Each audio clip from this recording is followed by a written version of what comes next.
edition of California State Parks Facebook Live, which we do every day at 3 o'clock. And don't forget our live virtual campfires, which we do every Saturday at 7. I want to thank the Yurok tribe and their ancestors for this beautiful place that I'm enjoying right now, and I hope you will be too at Patrick's Point. What I'm going to do is walk down the stairway here before I talk about today's subject, which is agates. And so what I'm going to be showing you is the beach before I get to my destination. And what you should know is that this trail that I'm on is a quarter of a mile. It drops down 200 feet to the beach. The beach itself is over 1.25 miles long, and it goes out towards Big Lagoon. A couple words of caution: swimming is not advisable here because the waves can be strong and there could be rogue waves as well, and unfortunately dogs are not permissible on the beach. So I'm going to turn the camera around and show you what the beach looks like as I walk down the staircase to get to my destination.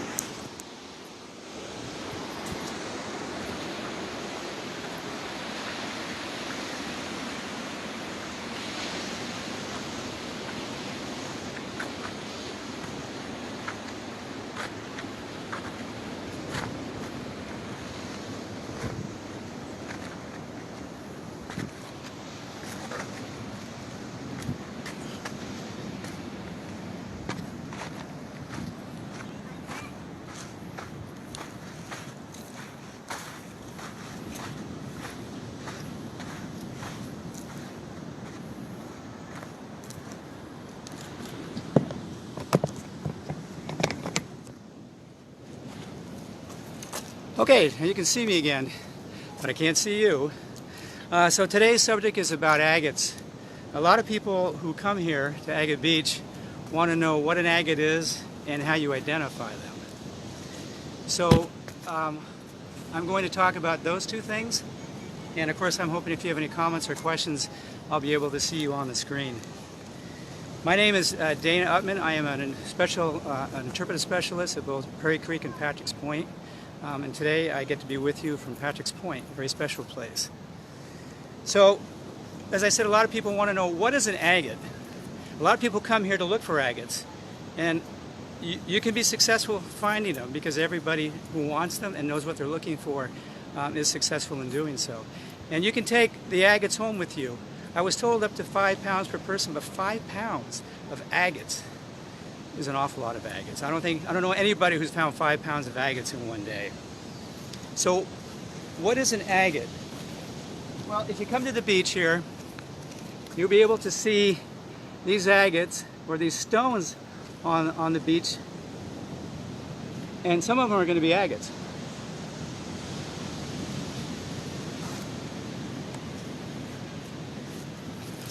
So an agate is formed where there's volcanic activity. It's formed in a lava bubble, silica, and remains there for an awful long time. So I'm going to pretend this is silica caught inside a lava bubble. But eventually this silica will turn gel-like. And after millions of years, we're talking maybe even 50 million years, or as in the case of some places in Mexico where they have found agates 1 billion years, it'll start to harden where it's encased by igneous rock or sedimentary rock for a very long time. Eventually, that rock begins to, around it, begins to erode because it's not as strong as the agate. And so when that happens, the agate will be released and be able to find its way to places like Agate Beach. Agates are filled with, like I said, silicon deposits, and they become crystalline, so they're quartz. In fact, the crystals in quartz in an agate are so small, that you need a microscope to be able to see each individual one.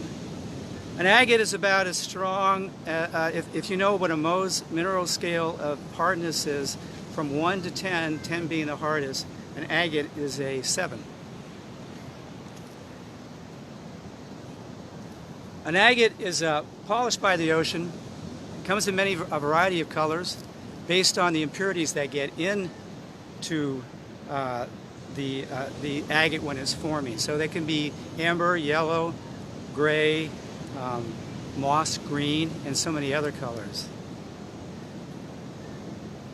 It's also known that agates have been used as hard stone carvings or made for into jewelry for the past 20,000 or more years during Stone Age even. And this agates, these jewels that have been made that people wear are used for, by some people, for medicinal and magical reasons. Magical meaning, for example, that you might be friendlier by wearing it, you might be healthier, you might be stronger by being able to wear agates. If use it for medicinal purposes, like I said, for stronger reasons, healthier reasons. So if you have insomnia, if you have stress in your life, agates might help. They also are supposedly help pregnant women with their babies while they're pregnant. Now, I don't know if any of this is true or not, but I do know that agates are beautiful. And so they've been used for as jewelry, like I said, for a long, long time. Now, how are agates, how do you find them? Well, like I said, agates come in many colors, so you're not just looking for a clear agate. You're looking for agates that are translucent or at least partially transparent. You should be able to see light through them. And they should look the same when they're shiny, whether they're wet or dry. I'll step in and check something really quick, Dana. So sorry. Okay, you're still looking good here. I wanted to throw a comment in just so that way you can see the comments. Okay. Sorry about that.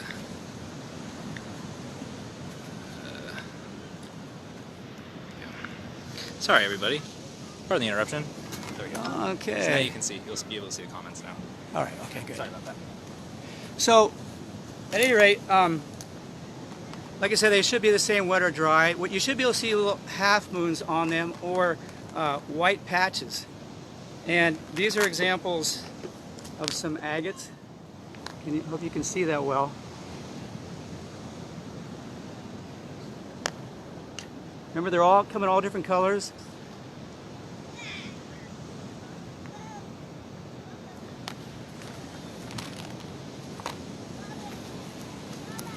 See if I left anything out. So that's pretty much it. A lot of people do, like I said, come here to look for agates, and just about everyone who knows what they're looking for is successful. They're not hard to find because they're here every day. And like I also said, you're welcome to take them home when you do find them. They're usually, this is not a crowded beach because it's a little hard to get to, not as easy as some of the other beaches. So if you come here, you're going to find not a crowd and most of the people looking for agates.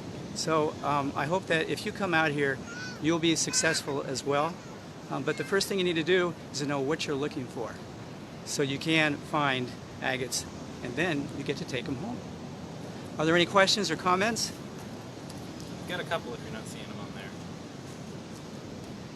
there. I see one from Tanya who says, "So interesting." Scroll up a little bit. You got one from Kim Cabrera. It's a good question. Scroll the other way. Okay, I see. How are agates, sorry, the sun's on this right now. How are agates similar to petrified wood? Petrified wood has silica, right? You know, I'm not knowledgeable enough about whether petrified wood would have silica.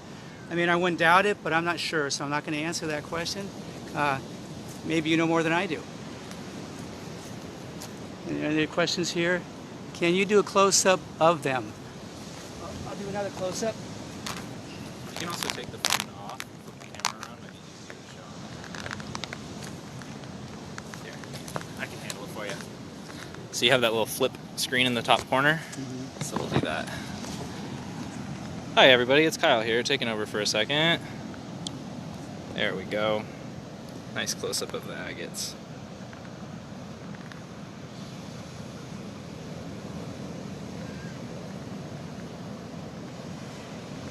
It looks like their little windows fogged up a little bit from the heat. Is that better?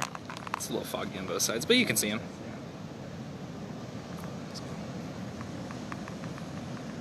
Oh, there you go. Putting them in the light like that's pretty good. I'll show one more thing here. I'll put it back on, yeah.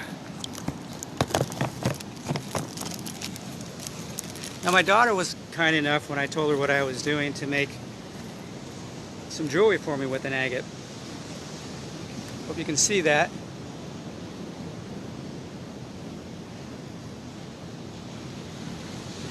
An agate is a semi-precious stone because they're fairly common,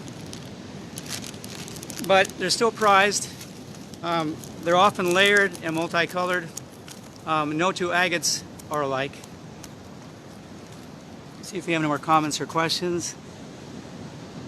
I was late, but this was perfect.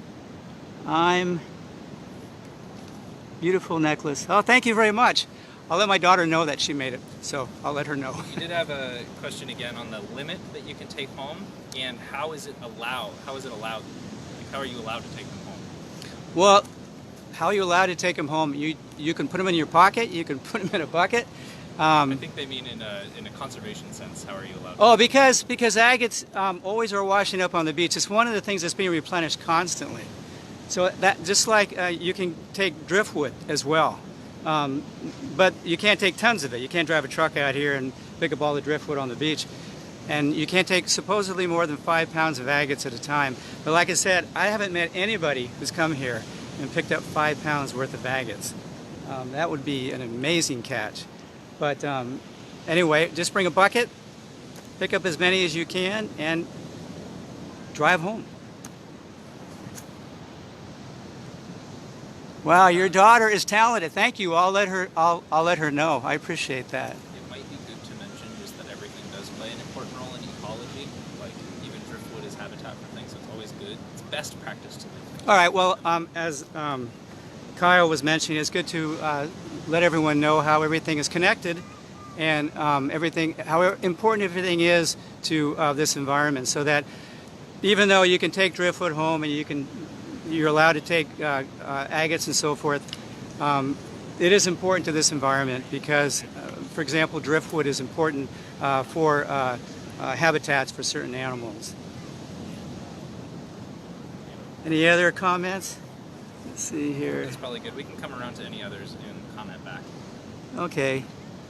Well, thank you everybody for being here today, and I just want to remind everyone that we do this every day at 3 o'clock. And there's also a virtual campfire every Saturday this August. What's the next one going to be on? It'll be this next Saturday. I forget exactly the topic, but it'll be at 7 o'clock on our Facebook. All right. We don't remember the topic, but it's at 7 o'clock. Tomorrow. So, which is tomorrow. So tune in, and for the rest of every Saturday in the month of August as well. Bye, everybody. Looks like you just closed out. That's okay. You want to make sure you hit finish down here in the bottom corner. So they can see us.